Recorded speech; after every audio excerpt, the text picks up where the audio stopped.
Bueno, gente, bienvenidos a la nueva temporada de Economía con Calle. Este es el primer episodio. Nuevo cuatrenio, nueva temporada y nuevos invitados, aunque un poco reciclados. Hoy tenemos con nosotros a Arnaldo Cruz, que es el director de investigación de política pública de la Junta. Tenemos un boricua infiltrado en la Junta. Arnaldo, ¿cómo estás? Bien, bien, bien, y tú, Nicky, gracias por tenerme en el programa. Y déjame aclarar que somos muchos los boricuas que estamos trabajando en la Junta. La gran mayoría de las personas que trabajan como empleados de la Junta son puertorriqueños, criados aquí, muchos de ellos graduados de la Universidad de Puerto Rico. Así que creo que eso es importante aclarar, de que quizás hay una percepción de que mucho del trabajo lo hacen extranjeros, pero no. Gran parte del staff de la Junta son puertorriqueños. Eso yo quería enfatizar porque específicamente vamos a hablar de unos research, ¿verdad? Y unas investigaciones que tú has estado haciendo sobre política pública comparada, ¿verdad? Y quería enfatizar en el hecho que tú eres boricua porque antes eso lo hacían externos que se contrataban, ¿verdad? Y no es que la Junta dejó de hacerlo, pero hay más, ¿verdad? Más participación de personas que han tenido experiencia en el gobierno, que son puertorriqueños, que conocen la cosa pública y que ahora, pues, con ese conocimiento, pues, mucho mejor que tener un externo que nunca ha trabajado en el gobierno y no sabe lo que es. Bueno, ciertamente hay unos trabajos que sí, que quizás estamos nosotros haciendo ahora en cuestión de investigación y análisis de política pública, que quizás hacían externos, pero la realidad es que el alcance del trabajo del departamento es algo bien nuevo para la Junta. Y los que conocen un poco de investigación y análisis de política pública, pues esto es una área que requiere mucho tiempo, mucho esfuerzo y un nivel de profundidad que usualmente pues no hay el tiempo o no hay un equipo exclusivamente dedicado a eso, porque pues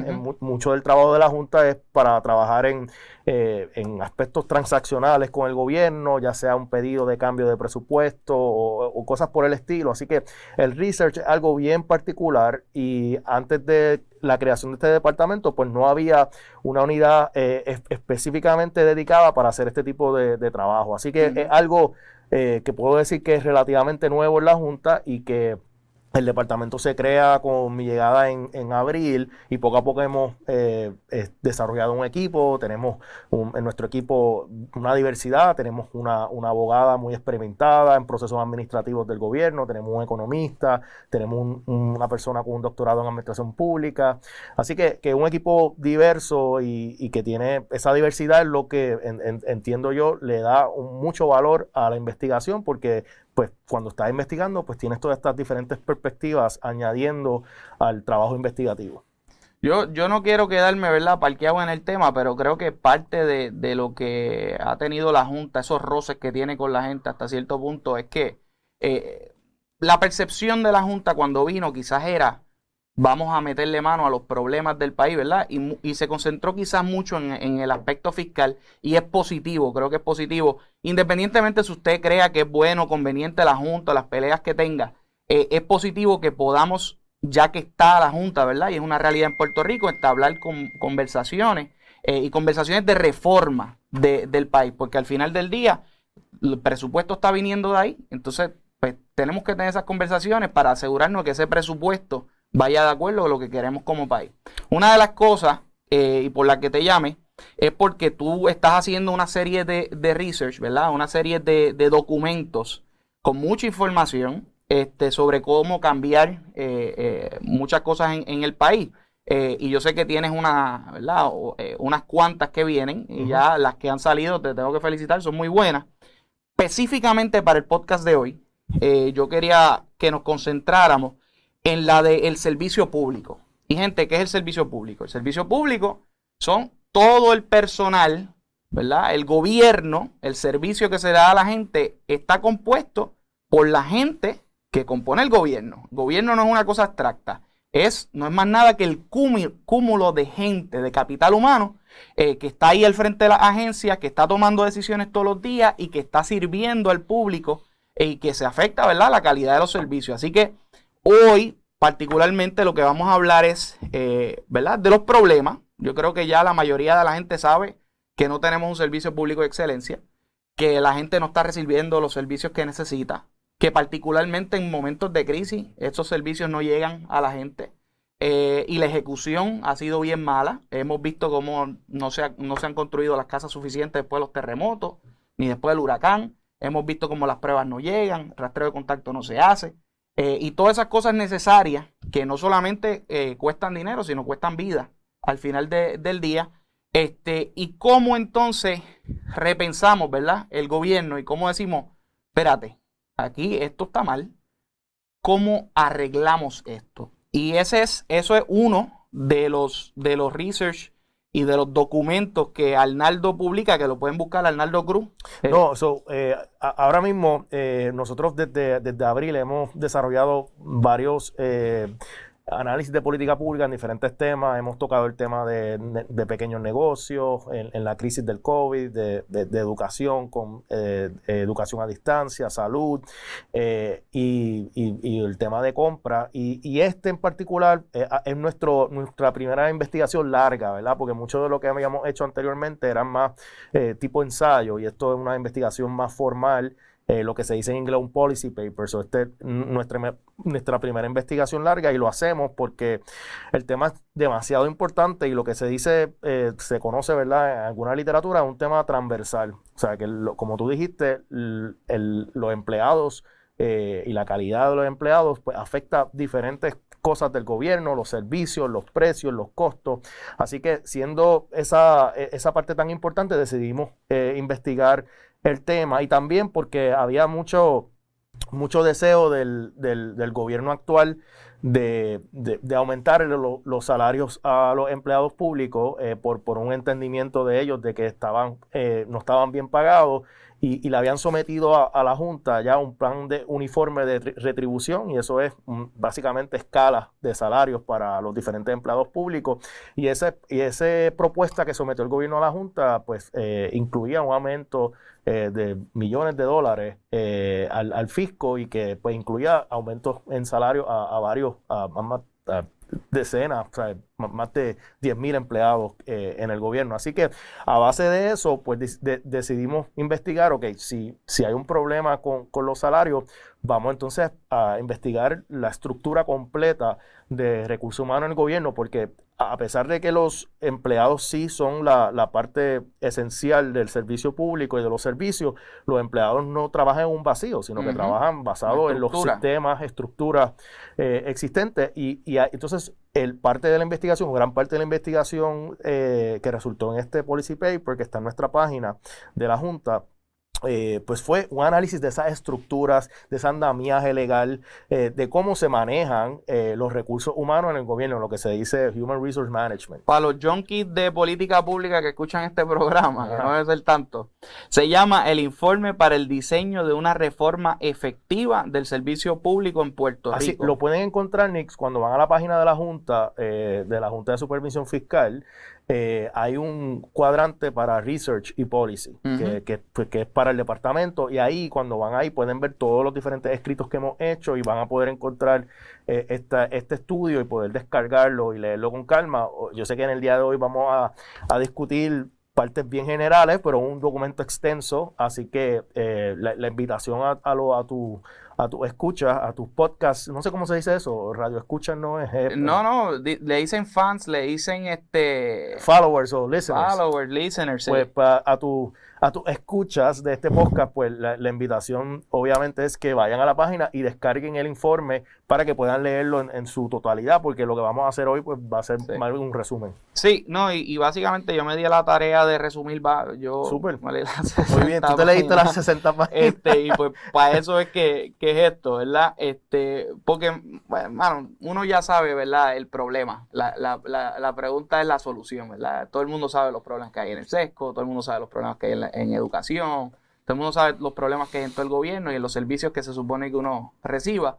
La pregunta es, ¿de dónde sale el problema? ¿Cuáles son los intentos que ha habido para resolver el problema? Y si han resuelto el problema al final del día, o por lo menos vamos encaminados a resolver el problema. Y yo encontré que de lo que tú estabas hablando, aquí tú empiezas a hablar del último intento, ¿verdad?, del gobierno de Puerto Rico de quizás cambiar la dirección del servicio público, que fue la Ley 8 del 2017, que es la ley para la administración y transformación de los recursos humanos del gobierno de Puerto Rico. Mejor conocida como la Ley del Empleador Público, del Empleador Único. Del empleador único, ¿verdad? Pero esta otra parte, que yo creo que es la parte más importante, que es la que pues trata, ¿verdad?, de organizar un poquito más el asunto y crear quizás unas políticas más centralizadas en cuanto al plan de clasificación y retribución. Y para no ponerlo técnico, ¿verdad?, básicamente con esta ley lo que el gobierno va a tratar de hacer es poner un estándar, ¿verdad?, en cuanto a qué se le va a pagar a quién y cuál es la clasificación, ¿verdad? Y quizás tú me puedes explicar un poquito más cuál fue el acercamiento de esa ley en cuanto a la clasificación y esa estandarización. Pues mira, nosotros en el estudio hacemos un análisis histórico de los diferentes intentos que ha hecho el gobierno desde los 1900, ¿verdad? O sea, ha habido varias leyes para reformar o para tocar, no necesariamente para reformar, para lidiar con el servicio público, y en el informe hacemos un análisis de cada una de esas leyes hasta que llegamos a la Ley 8 que tú te refieres. Y la Ley 8 viene de una necesidad real que había de que a través de las diferentes leyes que se habían aprobado anteriormente y en la práctica pues se había descentralizado de una manera, podemos decir, excesiva el manejo de los recursos humanos. Eso quiere decir que cada agencia establecía su propio sistema de recursos humanos, su propia manera de manejar los empleados, de evaluarlos, de pagarle, de clasificarlos. Estamos hablando que la contratación de los empleados no era un proceso estándar. No. O sea, usted te contrataba porque usted es familiar de tal. ¿Y quién sabe? Los criterios que determinaba la agencia en particular. Que la agencia se la podía inventar y pues por uso y costumbre, para hablar claro, era porque le daba la gana. Coge a esta persona, muchas veces, algunas veces no, para algunos puestos. Sí, pues todo eso estaba, cada agencia tenía su propio proceso. ¿Y cómo pagan? Lo mismo. ¿Cuánto Exacto. le pagan para cada posición? Lo mismo. Cada agencia tenía su propio sistema de retribución y de clasificación. Entonces, eso creaba pues y la ley pues reconoce eso y está correcta en reconocer eso y atenderlo, pues creaba una inconsistencia en salarios, en clasificaciones a través de las diferentes agencias de gobierno. Entonces tú tenías personas que estaban teniendo la misma función en diferentes agencias de gobierno con unas escalas totalmente... Sí, la secretaria de tal oficina le pagaban 2.500 y a la otra le pagaban 5.000 pesos. Exacto, así que eso era un problema, ¿verdad? De que no había una uniformidad con las escalas, con las clasificaciones, con las descripciones de puestos, y eso es uno de los elementos principales que la Ley 8 pretende atender.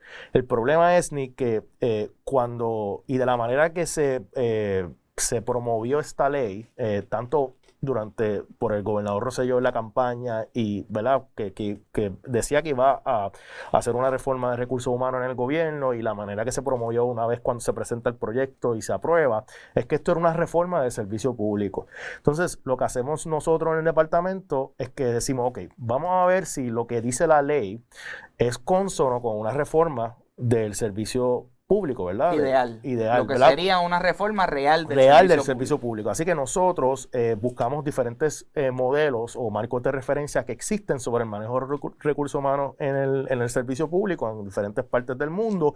Y entonces hicimos una comparación entre esos marcos de referencia. Mira, estos son todas las cosas que conlleva manejar recursos humanos en el gobierno, y comparamos eso con lo que decía la ley.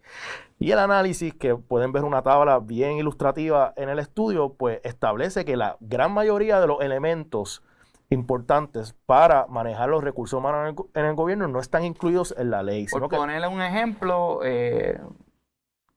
Pues mira, habían varias cosas. Una de las cosas principales que no tiene la ley es la parte de planificación de capital humano. O sea, sino que esto es como que la pieza que comienza todo ese proceso de reforma, de tú poder entender cuáles son las necesidades en una agencia y qué marco de referencia tienes que utilizar para analizar esas necesidades y para entonces hacer un plan que atienda esas necesidades. En la ley, pues se acortan todos esos procesos que son esenciales para tomar buenas decisiones en planes de clasificación y distribución, obvia esos procesos y pues eso es una de las fallas que nosotros encontramos en la ley de que no tiene ese elemento importante, estratégico de planificación de capital humano en el gobierno y en las agencias. Así que eso es una de las áreas principales. Eso es algo que el gobierno le pediría a cada agencia, que tienes que entregarme un plan de cómo tú vas a usar este capital humano para dar este servicio. Claro, porque ¿Cuántos empleados necesitas? ¿Cuál es la composición de esos empleados? La preparación de cada uno.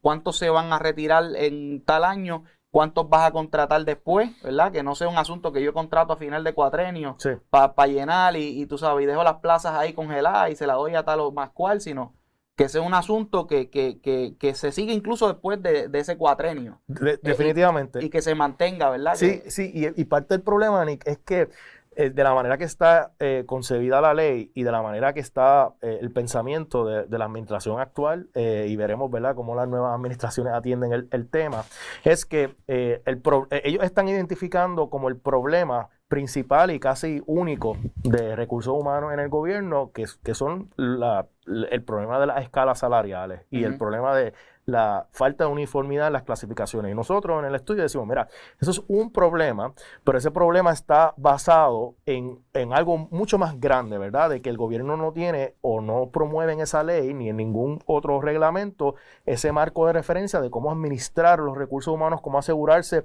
de que, como tú dices, yo puedo decir, mira, estas personas ganan esto y yo entiendo que deben ganar esto, ok, pero ¿qué análisis hiciste de que esas son las personas, esas son las posiciones que realmente necesita la agencia y esas son las destrezas que necesitan para que entonces tú puedas hacer un análisis de salario, ¿verdad? Pero no puedes hacer el análisis de salario sin pasar por esos pasos estratégicos de planificación. Y la lógica es que si tienes empleado el único, pues entonces si te falta personal de este tipo, pues sacas de otra agencia, lo pones ahí para que tenga que esa persona que ya está en el sistema del gobierno con las competencias que se necesitan en esa, pues entonces se traslada. Y esa sería la lógica. Y esa es la segunda cosa que quiere hacer la ley, además de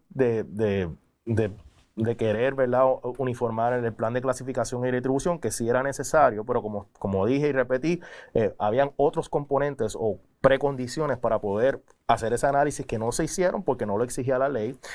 Lo otro es que la ley tenía mucho enfoque en la parte de movilidad con este concepto, y por eso es que la ley se conoce la ley de empleador único, ¿verdad? De que, bueno, el gobernador tenía un assumption, ¿verdad? De que, bueno, yo no tengo que despedir a nadie y no tengo que hacer ningún cambio en los puestos porque yo puedo sacar a una persona y ponerla en otra. El problema de eso es que si tú no has hecho un análisis de cuáles son las destrezas, las pericias y las cualificaciones que tienen tus empleados en el gobierno, sino que estás asumiendo sin hacer ese análisis de que tú puedes mover empleados de una agencia a otra sin saber realmente qué es lo que tú tienes y qué tipo de capacidades tienes, pues no vas a poder entonces, cuando surja esa necesidad, poder mover empleados. Y fue lo que le ha pasado al gobierno. El gobierno se ha dado cuenta de que el banco, como dice, el banco de talento que tiene existente no es suficiente para atender las necesidades en muchas de las agencias. Y en eso quería hablar también, porque incluso si sigues la lógica de Rosselló en aquel momento, que decía que entonces podías mover una persona de un lado a otro y no había problema, hasta cierto punto tú vas a necesitar un adiestramiento para esa persona que va a llegar, ¿verdad?, de esta agencia X que hacía totalmente algo distinto a esta otra. Y estoy viendo también en tu investigación que la cantidad de dinero disponible para adiestramiento versus la que se gasta en adiestramiento del personal del gobierno es bien bajita. Sí, O sea, aquí tú ves el año fiscal 2020 de 20 millones que habían disponible para eso, solamente se usaron 6 y el 2019 de 20 se usaron 3.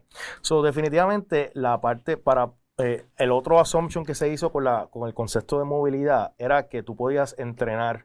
O sea, de que yo tenía unos empleados en el departamento, en la policía, y los podía mover a Hacienda, y que lo único que tenía que hacer era entrenarlos. Dos cosas. Como tú mencionas, primero, no se ha utilizado el dinero que la Junta aprobó para que el gobierno utilizara. Y los chavos están ahí. Están ahí aprobados y no se ha utilizado. Y segundo, cuando tú tienes conversaciones con el personal de la Oficina de Recursos Humanos del Gobierno, o ATRH por sus siglas, ellos te reconocen, ¿verdad?, de que no es tan fácil, ¿verdad? Porque si lo que tú necesitas en Hacienda, tú tienes personas disponibles en la policía y tienes una necesidad en Hacienda, hay una necesidad es que aún con el entrenamiento que tú puedas hacer, la brecha de conocimiento que hay en los empleados existentes que tú sí puedes mover, pues es tan grande que aún con Ujú. entrenamiento se te haría muy difícil de que esas personas de la policía pudieran ser funcionales en Hacienda, por ejemplo, por darte un ejemplo. O sea que una vez yo tengo el plan, que no tenemos, No tenemos el después plan. de la ley, que es bien importante entenderlo.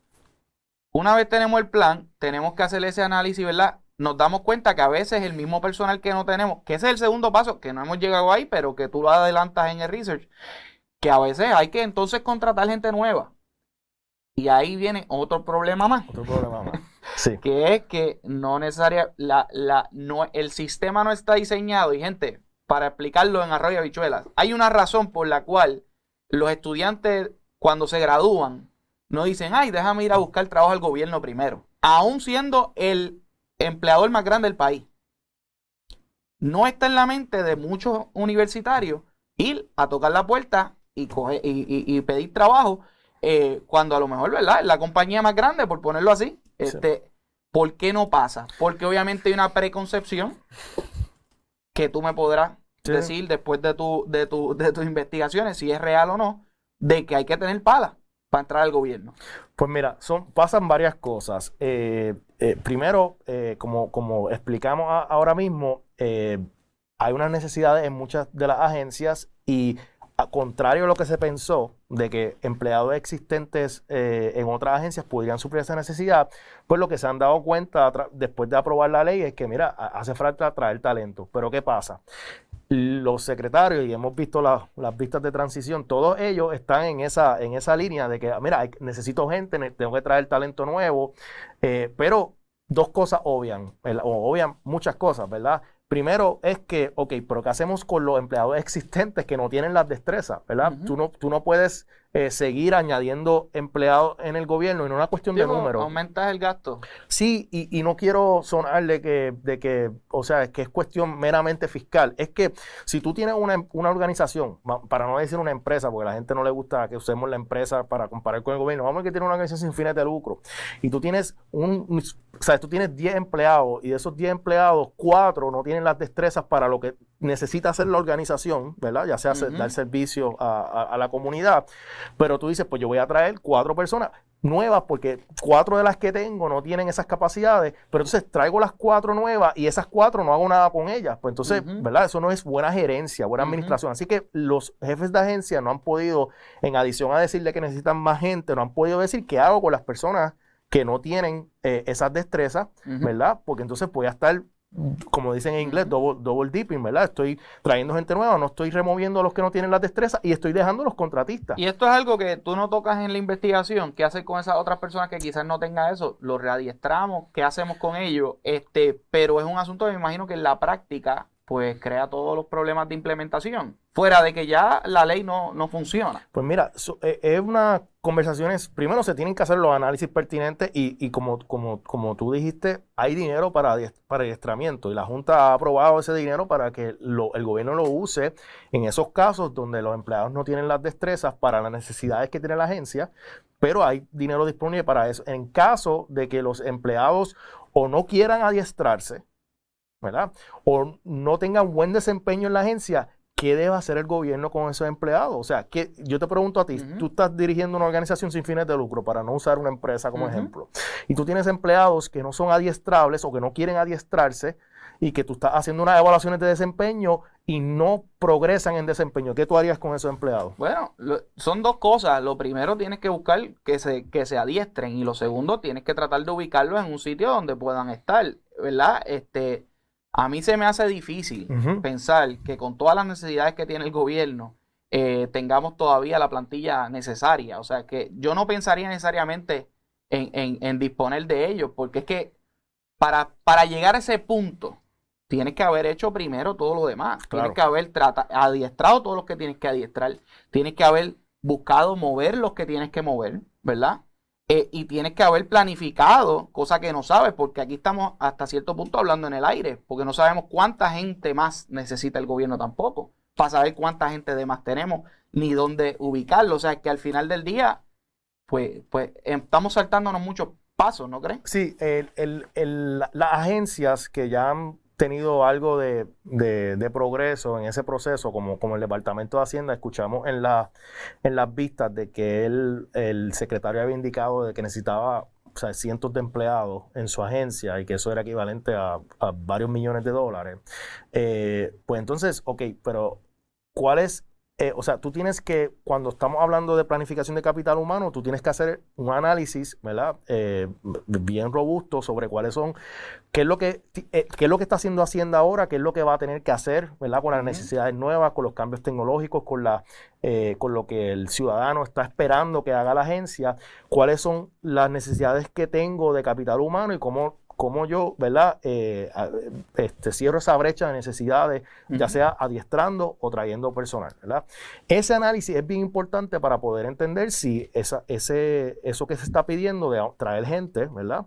Pues es equitativo a las necesidades que tiene la agencia, pero sin haber hecho ese análisis de las necesidades de la agencia, del tipo de destreza que tú necesitas, la combinación de destrezas que tú necesitas en una agencia, pues tú no puedes simplemente pues decir, mira, yo necesito 100 empleados y esto me va a costar esto y el resto de la organización pues no es parte del análisis. Ese es el tranque de por qué no se hace final y firme, ¿verdad? Una estandarización en las cualificaciones que se necesitan, porque hasta cierto punto yo como imagino esto, es que tú puedas, por ejemplo, yo estoy buscando trabajo y yo sé que Hacienda, como cualquier otra compañía, ¿verdad? Hacienda necesita a los 100 empleados eso, ¿verdad? Y se hace una convocatoria, porque hasta el sol de hoy se hacen unas convocatorias. Lo que pasa es que se hacen en papel. Sí, ahora mismo no hay un sistema de fácil uso digital para hacer las convocatorias, ¿verdad? Y uniformarlas y hacerlas todas en un lugar en el internet. Sí hay un sistema de convocatorias, pero no todas las agencias participan y no todas las posiciones tampoco participan. Así que eso es un problema que hay por eso, en cómo tú publicas las convocatorias. En un mundo ideal debe haber una publicación que todo el mundo tenga acceso a ella, que diga, Hacienda necesita esta y esta y estas personas. Cosa que no pasa porque no hay un plan estratégico, pero en un mundo ideal, de nuevo. Y yo, persona con X capacidades, que estudié esto y después esto otro y trabajé en tal sitio, yo digo, pues espérate, yo cualifico para eso. Y voy y pido trabajo y me dan trabajo. Pero ahí no hubo un padrino político, ahí no hubo un pana, ahí no hubo echado por debajo de la mesa, ¿verdad? No, o sea, no hubo nada de eso, solamente unas necesidades y una persona que cumplía con esas necesidades. ¿Qué falta para que eso pase, además del plan? ¿Qué falta para que eso pase? ¿Falta un portal? ¿Falta que se estandarice todavía? Faltan varias cosas y nuevamente lo que nosotros estamos diciendo en la investigación es que en adición al plan de clasificación y retribución y en adición a decir que necesito estos empleados y estos salarios, pues el gobierno tiene que tener la parte estratégica, tiene que tener un sistema de reclutamiento que sea uniforme, que sea estandarizado y que pueda atender muchas de las cosas que tú dijiste, que ha pasado históricamente. Y mira, y no siempre es una cuestión de cosas por debajo de la mesa o corrupción, sino que como no hay un buen sistema de reclutamiento que primero, las posiciones a veces no están bien definidas, para empezar, ¿verdad? Entonces tú vas a hacer un proceso de reclutamiento. Y que cada una de las agencias tiene su forma de definir lo que necesita. Claro, y si tú no has podido definir bien las necesidades que tú tienes en la agencia y no has podido diseñar un puesto para esas necesidades correctamente, que sea consono con las necesidades, cuando tú vayas a reclutar, pues vas a tener ese problema. Vas a reclutar a una persona basado en un diseño de puesto que no es el correcto para la agencia porque no está basado en las necesidades de la agencia. Así que por eso es que hay una secuencia, ¿verdad?, en los diferentes pasos. Así que una vez que tú haces ese plan, tú diseñas los puestos de manera correcta, conforme a esas necesidades. Luego de eso, tú estableces una escala basada en análisis que hiciste de mercado. Esto es todo la agencia sometiéndosela al gobierno central. Claro, como está la ley, hay una agencia central que es la OATRH, la Oficina de Transformación de los Recursos Humanos del Gobierno, que era era una agencia, no una agencia nueva, sino es la agencia de recursos humanos que antes era Ocalar. Y esta Es agencia, como decir de una compañía, ¿verdad? O de una institución sin fines de lucro, el Departamento de Recursos Humanos. exacto, eso es Por ponerte ejemplo, el Departamento de Recursos Humanos de todo el gobierno. Claro. Con las 100 agencias y los 78 municipios, idealmente. Sí, no, los municipios, los municipios, la ley la ley 8 que le da las facultades a la OATRH, a la Oficina de Recursos Humanos del Gobierno, excluyó a los municipios, o los municipios están todavía en su propia, ¿verdad? En su propia órbita, y las corporaciones públicas también fueron excluidas de la ley, de la jurisdicción de la Oficina de Recursos Humanos del Gobierno, y otras agencias del Ejecutivo también fueron excluidas. A los municipios. Los municipios fuera de la jurisdicción de la Oficina de Recursos Humanos. Sí. De Recursos Humanos, a los municipios. Las corporaciones públicas, la rama judicial, la rama legislativa, la Comisión Estatal de Elecciones. Está afuera también. El Contralor, el CRIM, Ética, Contralor Electoral. Tú sacaste los números en la investigación. Ajá. 74% de la plantilla no está bajo esa oficina. Eso es correcto. Y eso es... O sea, estamos hablando de solamente el 26% del gobierno, de los empleados del gobierno, tienen que ver con esa oficina o se reportan a esa oficina. Y ese plan de clasificación y retribución uniforme que sometió el gobierno aplicaría solamente a esos empleados. O sea que esta gran reforma de que se habló, realmente no tiene a la totalidad, y no solo que no tiene, que tiene una parte ínfima, le aplica a una parte ínfima de los empleados en el gobierno. Sí, definitivamente. Entonces, además de que tiene una parte ínfima, limitada de los empleados públicos, como decimos en el estudio, hay otras cosas importantes en los recursos humanos que no están incluidas en la ley, como la parte de estratégica, la parte de manejo de sucesión, lo que se dice en inglés succession planning, que es uno de los problemas que tenemos, ¿verdad? De que se retira la gente y se lleva el conocimiento y no hay un proceso de cómo planificamos cuando la gente se va para que ese conocimiento se quede y no tener que quedarse vacío, que es lo que ha pasado mucho. Quizás unos programas de adiestramiento que se hagan, claro, y los mismos retirados. Cuando tú estás manejando una organización sin fines de lucro, yo tengo una oportunidad de manejar una organización sin fines de lucro en el pasado, en mi carrera, pues eso es esencial, porque la gente no o se va o le pasa algo o se va para otro trabajo, así que manejar ese proceso de lo que se dice en inglés succession planning, pues no es parte de la ley, no es parte del reglamento y no está, ¿verdad? Entonces, pues no se está haciendo. Entonces, esa parte es bien importante. Y también la parte de las evaluaciones de desempeño. La ley sí habla de las evaluaciones de desempeño, pero eso no ha pasado todavía. Entonces, el gobierno está insistiendo en los aumentos en el plan de clasificación y retribución, que solamente aplica el 26% y no incluye la parte estratégica, no incluye las evaluaciones de desempeño, que eso no se ha hecho todavía por la Agencia de Recursos Humanos. Así que es una cuestión de que yo digo, mira, dame el dinero para ayudar a estos aumentos, pero no voy a hacer estas otras cosas que son esenciales para asegurarme que el servicio, que los empleados tienen alto desempeño y los servicios que recibimos los ciudadanos pues sean los mejores servicios, porque al final del día, Ani, el punto de toda esta reforma, el punto debe ser el servicio que está dando el gobierno, ¿verdad? Así que, ¿cómo nosotros transformamos el manejo de los recursos humanos? No solo para pensar de que, o sea, cómo nosotros compensamos al empleado, pero cómo nosotros nos aseguramos que tenemos los sistemas, las estructuras para asegurarnos que el desempeño resulte en buenos servicios para el ciudadano. Y ese debe ser el enfoque de cualquier reforma. Arnaldo, y pregunta que te hago, porque yo creo que Puerto Rico está fuera de práctica. ¿Cómo el gobierno de Puerto Rico se puede asegurar de que la forma de medir el desempeño de los empleados públicos no sea arbitraria, no sea politiquera, no sea, ¿verdad? Yo sé la respuesta, pero cuéntanos, ilústranos, o sea, ¿cómo lo han logrado en otros lugares? Pues mira, lo primero es que tú necesitas un marco de referencia uniforme en cómo evaluar los empleados, ¿verdad? Ahora mismo, la gran mayoría de las agencias no evalúan sus empleados, ni formal ni informalmente. Aún las que están cobijadas por la ley, ese 26% de la plantilla. No tienen un sistema aún independiente. Así que la gran mayoría la gran mayoría, o sea, estamos hablando más del 90% de los empleados, no de los del 26%, de todos los empleados en el gobierno, no hay un sistema de evaluación de desempeño. Entonces, eso es una área importante, ¿verdad? Sí, Dentro porque en cualquier organización, igual en una organización sin sin fines de fines de lucro, usted tiene lucro. que ver la asistencia, tú sabes cuánto trabajo se está haciendo, si están haciendo las horas que Así son. que eso no existe. Así que lo que ¿Hay evaluaciones de asistencia? eso lo determina ahora mismo cada agencia. Ahora mismo Pero como eso, por ejemplo, un gobernador hoy quiere ver un dashboard de cómo están operando todas las agencias, si están yendo los empleados, pues esa información se colecta de una manera manual. O sea, la FAF, que es la agencia fiscal, le solicita esa información a las diferentes agencias y las agencias, de la manera self-reported, pues someten esa información a la FAF. Así que un reporte que no está basado en ponches, ¿verdad? Así que hay ¿Y cómo mucha... está la digitalización? Y discúlpame, de los ponches de las agencias Pues, también.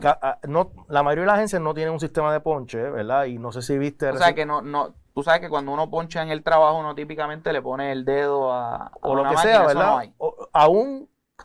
O sea, puede ser ese, ¿verdad? Que es un sistema mucho más seguro, porque porque muchos sistemas puede ser también por por una tarjeta RFID Ok. o cualquier otro sistema que tú quieras hacer o alguna. Que eso es digital, que eso va y te reporta. Claro, o puede ser un sistema digital también donde tú te logueas ¿verdad? Y por lo menos record tu tiempo, ¿verdad? Y eso no está. Eso no está. Cada agencia tiene su propio su manera de manejar la asistencia de los empleados. Y entonces, y hay una manera súper diferente. Hay agencias que lo hacen en Excel, hay agencias que quizás tienen un sistema de información para manejar la asistencia, y hay agencias que no tienen, que no están... Y se ha reportado, se ha podido ver los números de asistencia. Bueno, lo que pasa es que y aquí va el problema, ¿verdad? Como las agencias no tienen, la mayoría de las agencias no tienen un sistema de asistencia, ¿verdad? Sofisticado, robusto, pues la información que someten, Diría yo regular, ¿verdad? o regular, ¿verdad?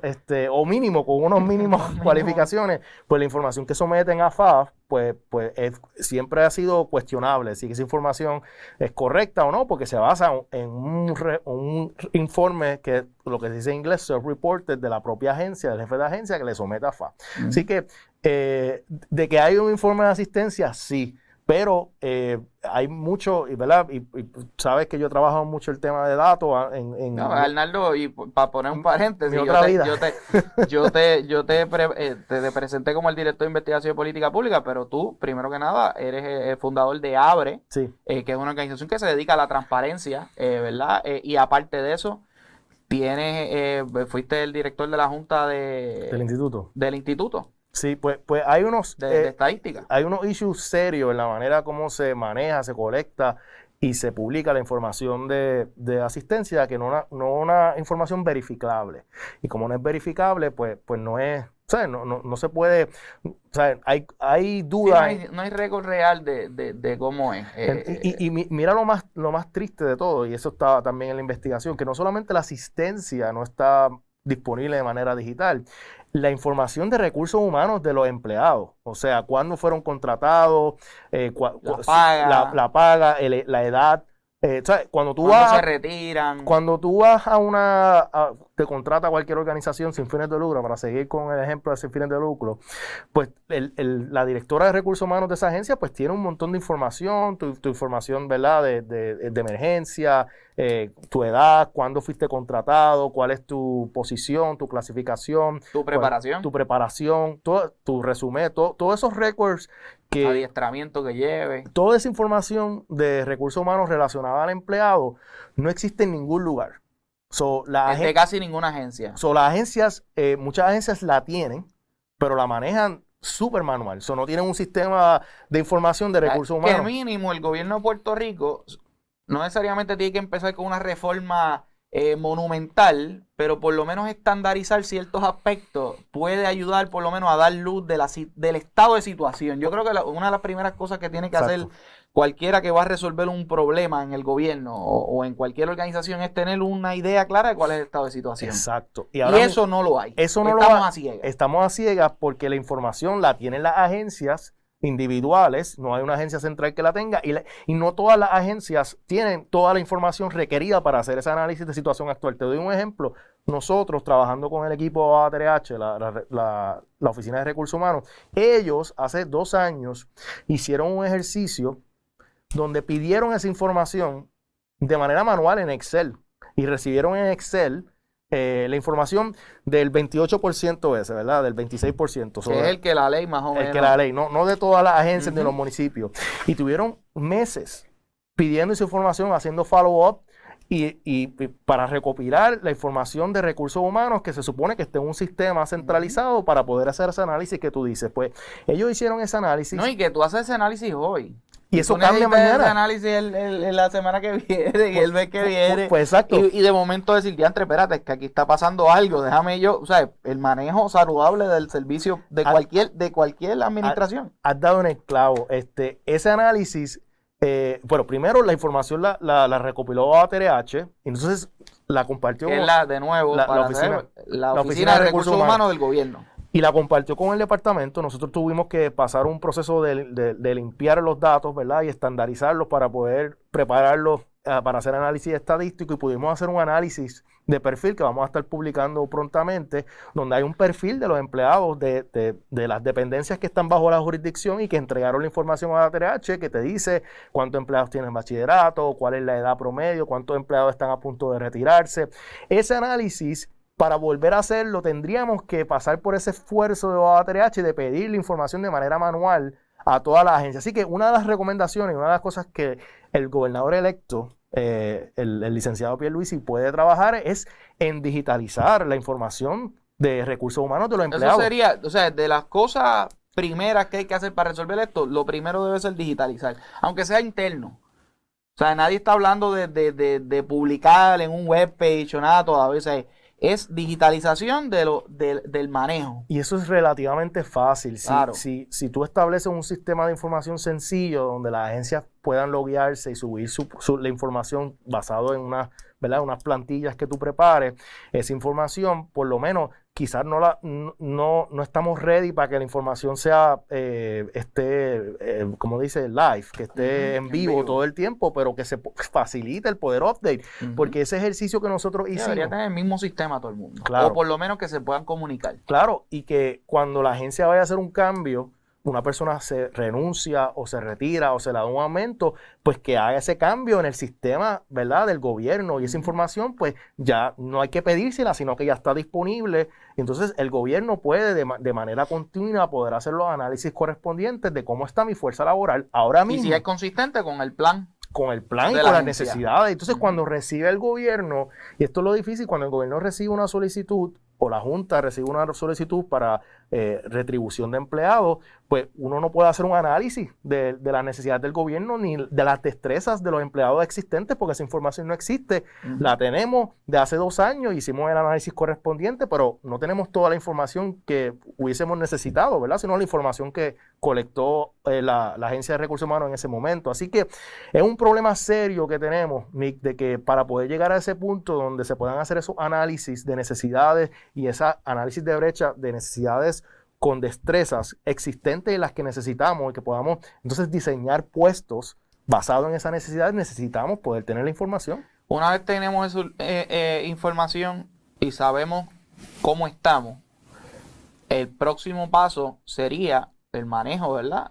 Si se usa el empleador único, si se usa el adiestramiento, lo que se vaya a usar, pero luego de eso, inevitablemente va a tener que haber un proceso de contratación y promoción. Definitivo. De que yo tengo un personal que se me va retirando, yo necesito llenar esas plazas nuevas, ya yo tengo esa información de lo que necesita la plaza, la experiencia, todo eso.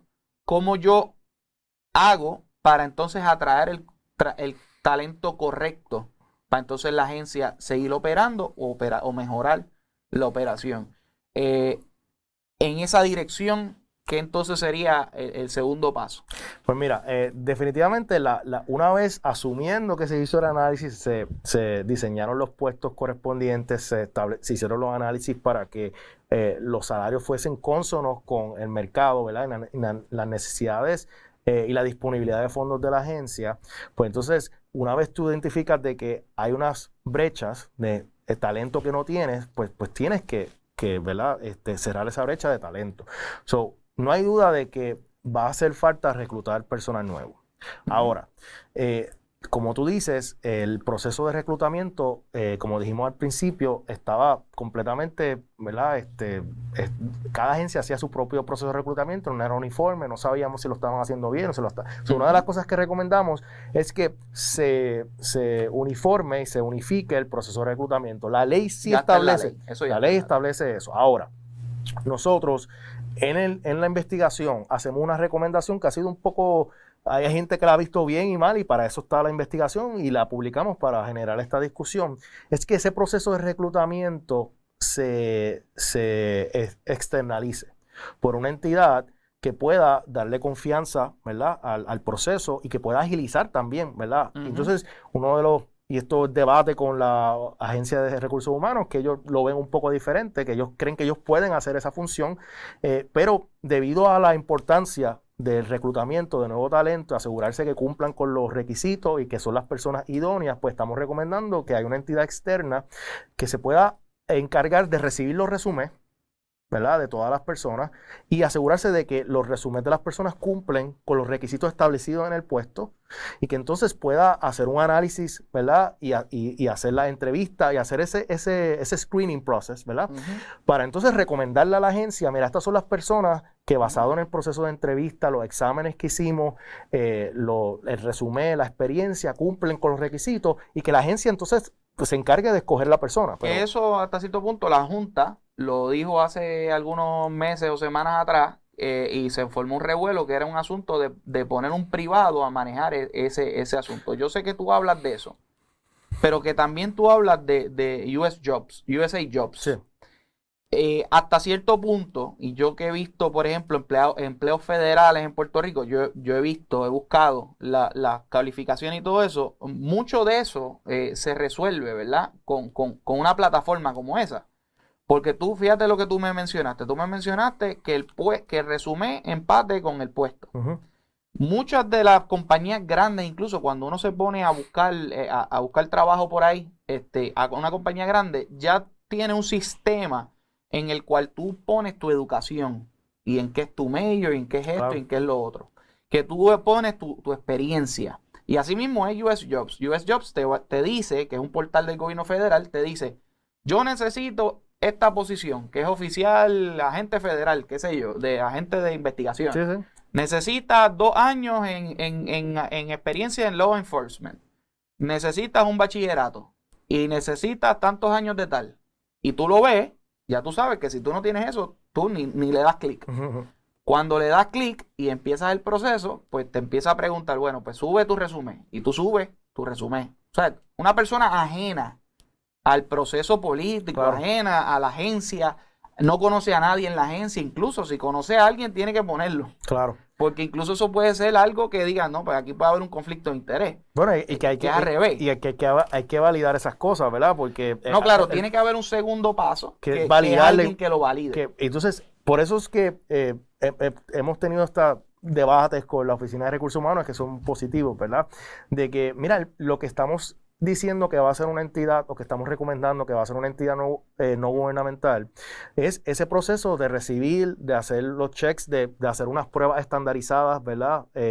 Para medir destreza, el poder verificar que la información ¿verdad? Es verídica, ¿sabes? No es un resumen que se inventó, las transcripciones de crédito. No es una persona, la concepción que se tuvo cuando se habló era alguien que reparte el bacalao en el gobierno. Y entonces, un privado que es el que va a empezar a decir, no, toma tú este puesto, toma el otro, que ya no lo hace el gobierno, pero lo hace el privado. Y lo que va a hacer es evaluar a todas las personas de una manera estandarizada, pero que esas guías las va a establecer el gobierno, no las va a establecer la entidad. La entidad va a tener una función transaccional. De cumplimiento. Esto tiene que cumplir con esto. Y entonces la agencia pues recibiría un reporte de la entidad. Mira, estas son las 15 personas que solicitaron, estas fueron las 10 que cumplieron con los requisitos, y aquí están los scores las puntuaciones del análisis que hicimos, los exámenes que hicimos, lo que se determine que se va a hacer para evaluar los candidatos, y de una manera transparente, uniforme, ¿verdad? Para asegurarse de que todo el mundo, pues, se sienta seguro de que solicitó y que su solicitud fue atendida y fue evaluada. Y que incluso puedas abrir disputas, que dice, claro. Espérate, pero ¿cómo cogieron? ¿Y cuánta gente tú conoces? Yo conozco científicos que solicitaron al banco de talento que hubo, que se abrió y que nunca recibieron nada, nunca recibieron ni un email de confirmación que solicitaron. Entonces, creo que aun cuando se hagan... aun cuando se establezcan los procesos correctos y asumamos de que se va a hacer la cosa por el libro, creo que hay un issue de confianza en la ciudadanía con solicitar a un puesto si no soy del partido, o no conozco a la gente, o no conozco a nadie en la agencia. Y eso hay que romperlo, y quizás esto es una manera, quizás no es permanente, pero una transición para poder asegurarse de que todos estos puestos que vamos a necesitar prontamente, mientras la gente se retira, puedan ser reemplazados con las personas correctas y no volvamos al ciclo, Nick, que hemos tenido de contratar gente a través de los últimos 30 años que no son las personas idóneas para los puestos donde están. Entonces, para romper con ese ciclo, esto podría ser un buen puente que eventualmente eso puede pasar al gobierno nuevamente, pero en este momento crítico creo que sería una buena manera de darle confianza de que va a ser un proceso transparente, uniforme, estandarizado para evaluar todas las personas interesadas, y quizás jóvenes que no hubiesen solicitado porque ven al gobierno de cierta manera, pues se atrevan a someter su resumen. Y que es un problema, porque no es solamente que ellos ven el gobierno de una manera, es que para muchas profesiones, por ejemplo, a veces hasta en finanzas, es hasta un estigma para muchas profesiones, porque se ha vuelto, ¿verdad?, una cultura de que se piensa que es por la pala. A lo mejor no en todas las agencias así. Sí, no. A lo mejor no es, pero ya esa es la cultura, y eso es lo que se ve, y obviamente eso ha creado, ¿verdad?, la falta de reputación del servicio público. Y sobre todo, Bernardo, yo creo que en parte, porque yo creo que hay buenos servidores públicos, muchos buenos servidores públicos que están alante de la agencia, pero hay un problema bien grande de continuidad, un problema bien grande de que a largo plazo, ¿verdad?, se mantenga la operacionalidad de la agencia. Y si hay una cosa que puede garantizar la operacionalidad a largo plazo de la agencia, es ese plan de manejo de capital humano, porque puede cambiar el que está liderando o el que no, y siempre la culpa siempre es para el de arriba, ¿verdad?, el que nombraron, y viceversa, el que está arriba, que típicamente son de confianza, culpan a los empleados. Pero realmente hasta que no se haga este plan, que es tanto para los de confianza y para los gerenciales como para los regulares, no se sabe quién es el que no está haciendo su trabajo, ¿verdad? No. Y entonces puede que en los dos lados haya gente que no está haciendo su trabajo, y si no está haciendo su trabajo, pues se le fiscaliza y se le dice, mire, usted debe hacer otro, y hay unos procesos, y se le busca la vuelta. Claro, y hay un proceso, y creo que, yo sé que es una conversación difícil, pero hay que tenerla, ¿verdad? De que la evaluación de desempeño no es para tenerla de manera simbólica y que se está evaluando a todo el mundo. O sea, las evaluaciones de desempeño tienen que tener consecuencias. Exacto. Si una persona no está dando el desempeño, pues la agencia tiene que hacer lo necesario para hacer disciplina progresiva, para darle, ¿verdad?, a la persona, o darle la oportunidad al empleado a mejorar, pero si el empleado a ver qué es lo que falta. Pero si el empleado no mejora, pues el empleado no puede estar en el gobierno. O sea, no podemos ver esto. Sí, es la verdad. O sea, al sol quitado, el que está ahí porque vino por un puesto político, por ponerte un ejemplo, y está ahí que su empleo es como un, vamos a suponer, como un premio que se ganó, y está ahí tranquilo en la oficina haciendo nada. Ese no le está haciendo justicia al empleado que está al lado, que sí se está fajando. Ese no le está haciendo justicia al pueblo que va ahí a buscar un servicio. Y a la gente, pues eso hay que reconocerlo. Y los empleados, pero eso nunca lo vamos a saber si no se evalúan. Si no se evalúa. Y lo peor es que el servicio público va a seguir teniendo una mala reputación por culpa de unos cuantos. Definitivamente. Y para hacerle justicia a los que están haciendo su trabajo, pues hay que hacer eso, ¿verdad? Para que haya una distinción, porque y que el que suba sea el que está haciendo su trabajo. Mira, y el que no, el gobierno tiene que estar, o sea, esta noción de que no se pueden despedir empleados públicos. Bueno, yo creo que debemos llegar a un punto de despedir los que no han los que no quieren bregar, porque, o sea, vamos a hablar claro, está el presupuesto para que se adiestre. Claro. Si es un problema de competencia, está, ¿verdad?, oportunidad para que mejore. Claro, porque tampoco es que van a sacar y votar a todo el mundo, claro. como hizo un gobernador por ahí que sacó categóricamente un montón de gente del gobierno. Sin haber hecho un plan. Sin haber hecho un plan, ¿verdad? Sí. Que simple y sencillamente se diga, mire, señor, usted, mire lo que está pasando. No le está dando el servicio a la gente. Pues, ok, ¿cuál es el problema? Es que me falta esta capacitación. Pues vamos a hacer la capacitación. Claro. Es que yo creo que en esta oficina yo no puedo bregar por esto. Pues mira, vamos para esta otra oficina. Pero ese manejo de capital hace falta. Y si es porque no le dio la gana, pues porque no le dio la gana. Claro, Pues. Entonces, con ese no podemos contar. Yo creo que nosotros estamos muy cómodos con que deben haber consecuencias, ¿verdad? Con el mal desempeño. O sea, al final del día, estos son los servicios que nos da la gente. Cuando nos molestamos por los hoyos, nos molestamos por el mal servicio en una agencia, que todos hemos tenido en alguna agencia en algún momento, pues tenemos que estar dispuestos también a que hayan consecuencias y nuevamente, no siempre es la culpa de los empleados, ¿verdad? A veces Muchas veces son los gerenciales. Son los gerenciales. Y a eso también hay que evaluarlo. También, pero es todo el mundo, ¿verdad? Sí. Aquí nadie puede estar exento, unionado, no unionado. Confianza, no confianza. Todo el mundo tiene que ser evaluado. Y si no das desempeño, darle la oportunidad de hacer disciplina progresiva, darle la oportunidad de ser entrenado, pero si tú gastas todos esos recursos, pues tienes que salir de la persona. Y no es un asunto que solamente es y de nuevo, hablar de las consecuencias, ¿verdad? De no querer servir. No es solamente un asunto exclusivo el servicio público. También están los contratistas.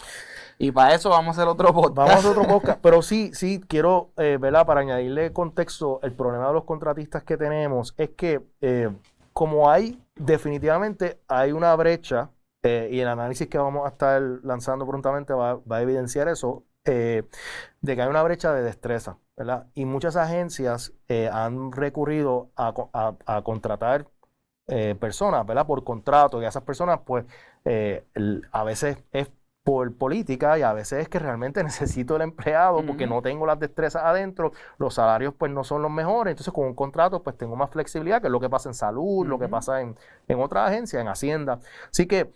¿Y cómo hacemos con eso si ya tenemos, por ejemplo, un gobierno que hemos establecido los planes, que ya tenemos nuestra nómina al día? O sea, me estoy adelantando un montón. Sí. Tenemos todo, ¿verdad? Sabemos, está todo digitalizado, sabemos quién está echando para adelante con el servicio público y quién está recostado. Después que llegamos a ese punto, ¿cómo sabemos que ahora el contratista que no está bajo la jurisdicción de esta oficina? No está. Y que no está bajo la guía, ¿cómo nos aseguramos de que ese contratista esté también cumpliendo sus empleados con las necesidades de la agencia? Bueno, si son contratistas que están haciendo funciones... Porque muchas veces pasa eso, que hacen funciones que se supone que sean de un empleado regular. Y eso no debe ser así. Los contratos y los empleados transitorios y temporeros son para cosas temporeras. O sea, la práctica de contratar gente por servicios profesionales para funciones del día a día, eso tiene que acabar. Y tiene que haber una ley para eso. Bueno, lo que pasa es que el argumento que hacen los secretarios, y tienen algo de razón, es que, tienen algo de razón, no toda la razón, pero la razón es que no tienen las destrezas en la agencia y según ellos, pero eso hay que hacer el análisis correspondiente, pues no pueden contratar a alguien con la escala salarial y tienen que recurrir a una persona. Así que una vez tú hagas el análisis que estamos hablando. Ya no hace falta eso. Claro, porque las escalas salariales... Ya tú tienes el análisis de lo que necesitas y se acabó ese problema.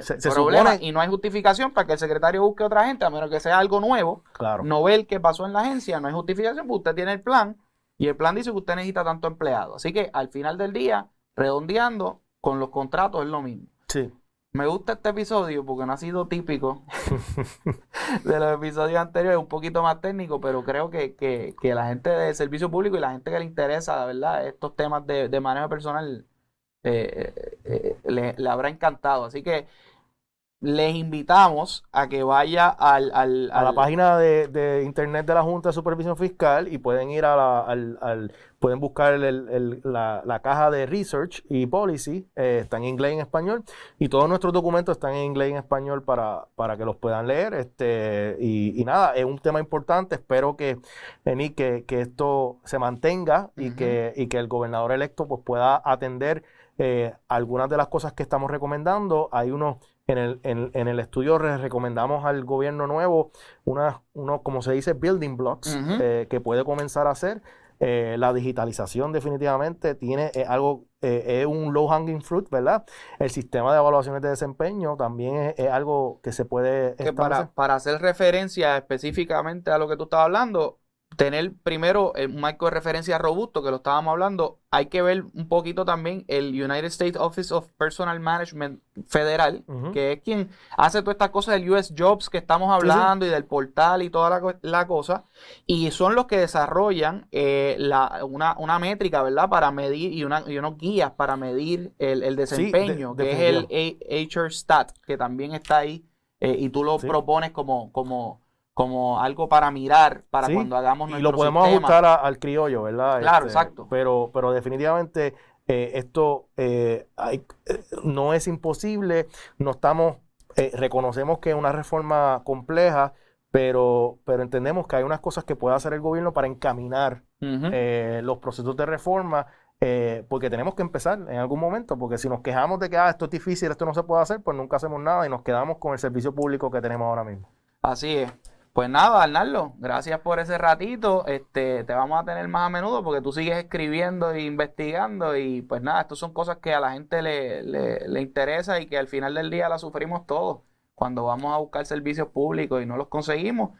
Y también la juventud que se nos va, que mucha gente no ve en el gobierno como, ¿verdad?, una fuente de trabajo, o quizás una alternativa para desarrollarse profesionalmente. Así que gracias por eso, Arnaldo. Te tenemos próximo.